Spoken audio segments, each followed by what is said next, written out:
Welcome to this latest edition of Business Spotlight. I'm joined today by Jonathan Bird of Delivered Social. Jonathan, welcome to the call. It's good Hi, Gavin. How you doing?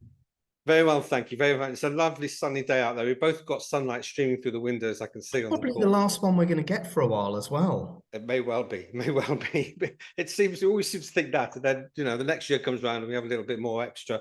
It's only November in a few weeks. I mean, come on. Jonathan, tell us a little bit about what you do and why you do it. Let's start there. Oh, okay. So my name's Jonathan. I am the founder of Delivered Social. We're a full service marketing agency, which, means exactly what you think it means. We build websites, we do social media and all that jazz that you hear full service agencies say they do.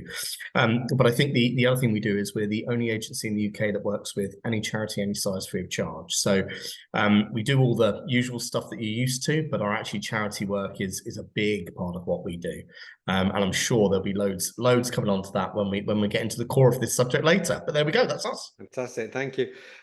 Jonathan, when we were talking about this podcast, one thing that you said that struck me was let's have some fun with this. How important is it to have fun in business, would you say? I mean, for the average listener, right, for anyone who owns a business, let's face it, we work really, really hard. We go for coaching because we ideally need to improve our revenue. So fun is probably the only thing we pay ourselves with along the way at the very start, let's face it. And then eventually we hopefully get to pay ourselves some money and actually earn some cash. So I think fun is ridiculously important in business, because if you don't enjoy what you're doing and you're not passionate about what you're doing and you can't have a giggle along the way with your clients and your people, it's a tough sell, isn't it? Absolutely. And your passion is coming across. You mentioned some charity work a few seconds ago. Tell us a little bit more about that and your passion into okay, so oddly you bring that up today, which is probably the most pertinent day in the United Kingdom's calendar for it. So today is the start of B-Law, which is Baby Loss Awareness Week, and I'm a stillbirth father. Now, I'm not going to drone on about that right now because different podcast, different session, but if you want to look at it, feel free to go to Huffington Post and type in Jonathan Bird and an article will pop up. The B-Law and SANS do a lot of work within the charity sphere, and my son, he passed away many, many moons ago, so I'm okay talking about this. But we in Delivered Social we're a very orange company. Our logo's orange, everything's very orange, it's very orange. If you type in green.deliveredsocial.com, you'll go to a very green version of our website. And back in 2019, we decided that we were going to try and be a bit aspirational, and we were going to build part of our agency that basically worked for free with any charity, any size. Now, that was all great, good in concept, and we wanted to do it with 20 charities to make sure we got it all right. And that meant their website, their social media, absolutely everything. So we selected our first 20. We started doing it free of charge. And the idea was Green would have a head of Green, a website developer, and a social media exec. And our commercial arm would pay for that. That was kind of a thing for us. Now, I know we're going to talk about lead generation in a moment. And if you ever want to talk about charity and lead gen, there's some very, very, very harmonious things about it that really do matter. So, when people say, oh, yeah, we support this charity, most companies have a charity they support, but actually making it part of your mission and making it really, really vital is a big thing. That's our charity arm. But the reason I'm going to bring this up is we did 20 or talk about it further. We did 20 in 2019. During COVID, Gavin, I'm willing to bet you probably had some of these phone calls. The first 6 weeks of COVID, every business, they got up, they worked wherever they worked, at home or wherever it was. And at the end of the day, they had these phone calls with their management team. And the phone calls went something along the lines of, what the are we doing today? What are we doing tomorrow? Because they were waiting for all this guidance to come from the government. And about 6 weeks into these calls, one of our team turned around and said, screw it, let's just bring Green forward. We had 367 charities overnight ask for support. And we fulfilled every single one of them. And that was horrendous, but good fun at the same time. Yeah, absolutely. And you're right. The whole COVID thing and how people responded was really, really interesting. One of the things that I've been concerned with as a coach is, marketing, which is your area of expertise. It's the front end of any business. Without any marketing, you've got no leads to convert and therefore essentially no business to sell eventually. But I also find, and maybe you found the same, Jonathan, that it's the first area where people panic and start to look to cut. What are your thoughts and insights on that, particularly, in regard to the last couple of years?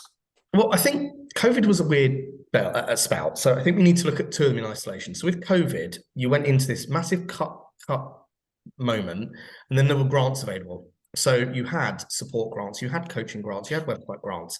So actually, towards the end of COVID, arguably, if you were good at what you were doing from our job's point of view, there were angles out there. You know, there were things going on. And actually, just from Action Coach's point of view, there was a Netflix documentary. You know, and that was great because actually, it really, you know, I mean, I would have liked it being a couple of episodes long. It was Amazon, by the way, Jonathan, but you're close.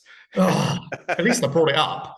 You did. Sorry, Thank Netflix, send the legal. Well, Amazon did. It was really good. I wanted it to be a couple more episodes, but it really did show the startup journey, some established businesses going through growth, and then boom, nothing, and then you know, shop doors being closed, etc., etc. And I think any business who's still standing after COVID, fair play. You know, take a holiday, fair play.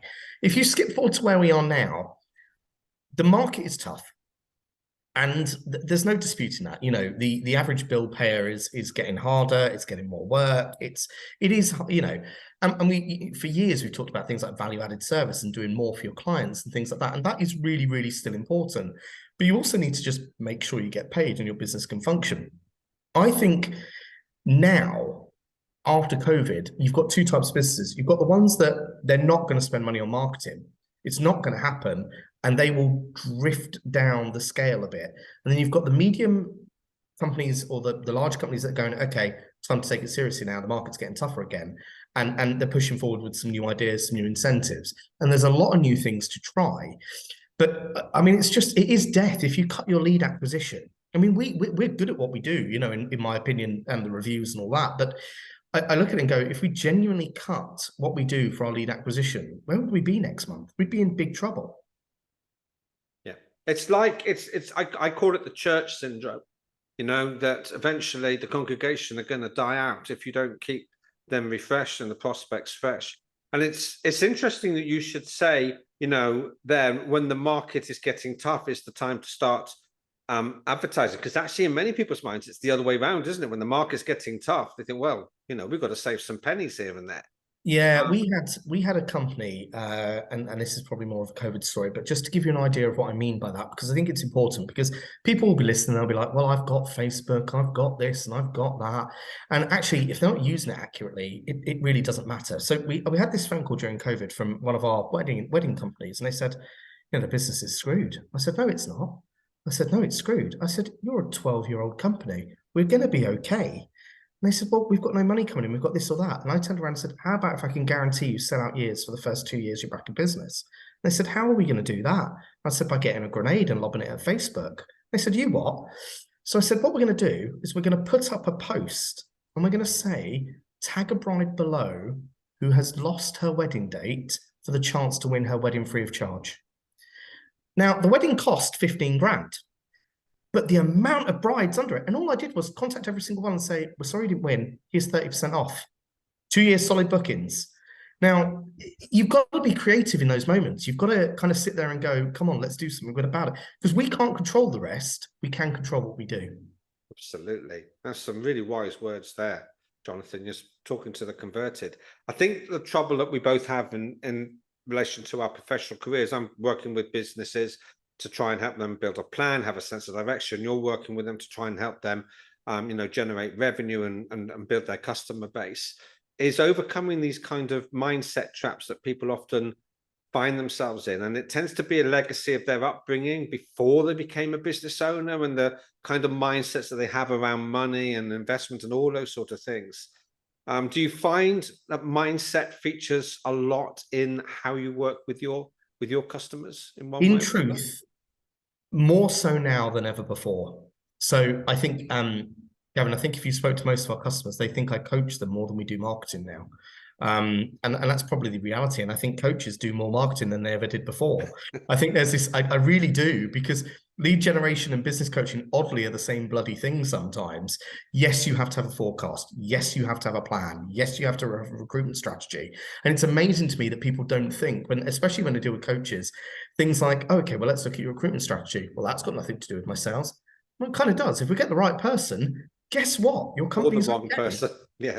Or the wrong person. Let's see how that does for your sales tactics. Do you know what I mean? Yeah. So I do think mindset matters. I think clients now are expecting a lot more bang for their buck, and that's okay. I think that the customers, they need to get value for money. I firmly believe that.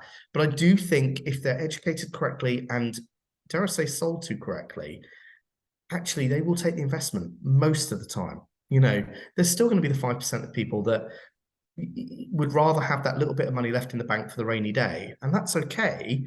But that business probably isn't going to scale at the speed they want it to, or they're looking for a quick fix. And I don't really think quick fixes exist anymore, if I'm honest. Yeah, no, I understand.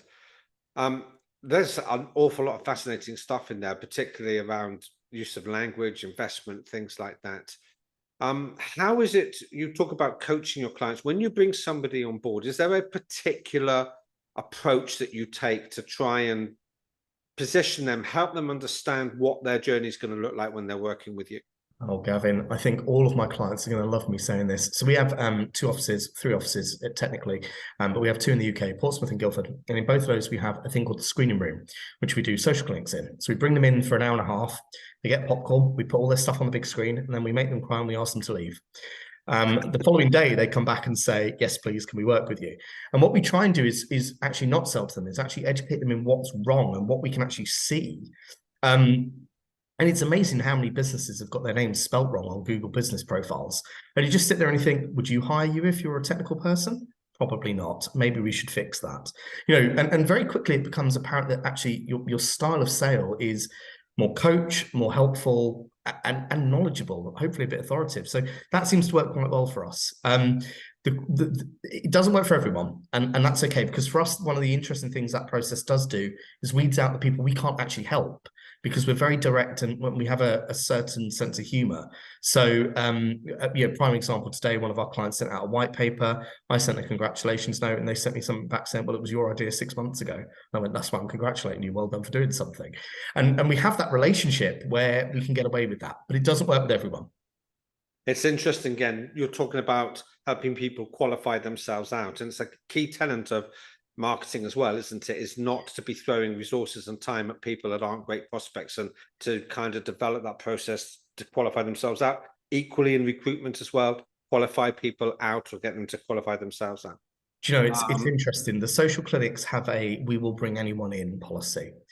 And arguably we waste hours a week if just from a lead generation point of view. But actually what we do is we turn it into another opportunity. So if we're not going to get a sale, we get feedback and say, would you please rate your speaker? So we've got, Google reviews or Trustpilot reviews. So there's always ways of making a sale without it necessarily always being a sale. Absolutely. Well, Jonathan, we're going to struggle to find which bit of this amazing share of knowledge is the right one to focus in for our snippet, but that's a great challenge to have. I've really enjoyed talking to you today. There's been so much in that. We could have probably been speaking for hours, quite honestly. But coffee at some point soon then, Gav. Yeah, absolutely. Thank you very much for your time today. Cheers. Thanks, Gavin.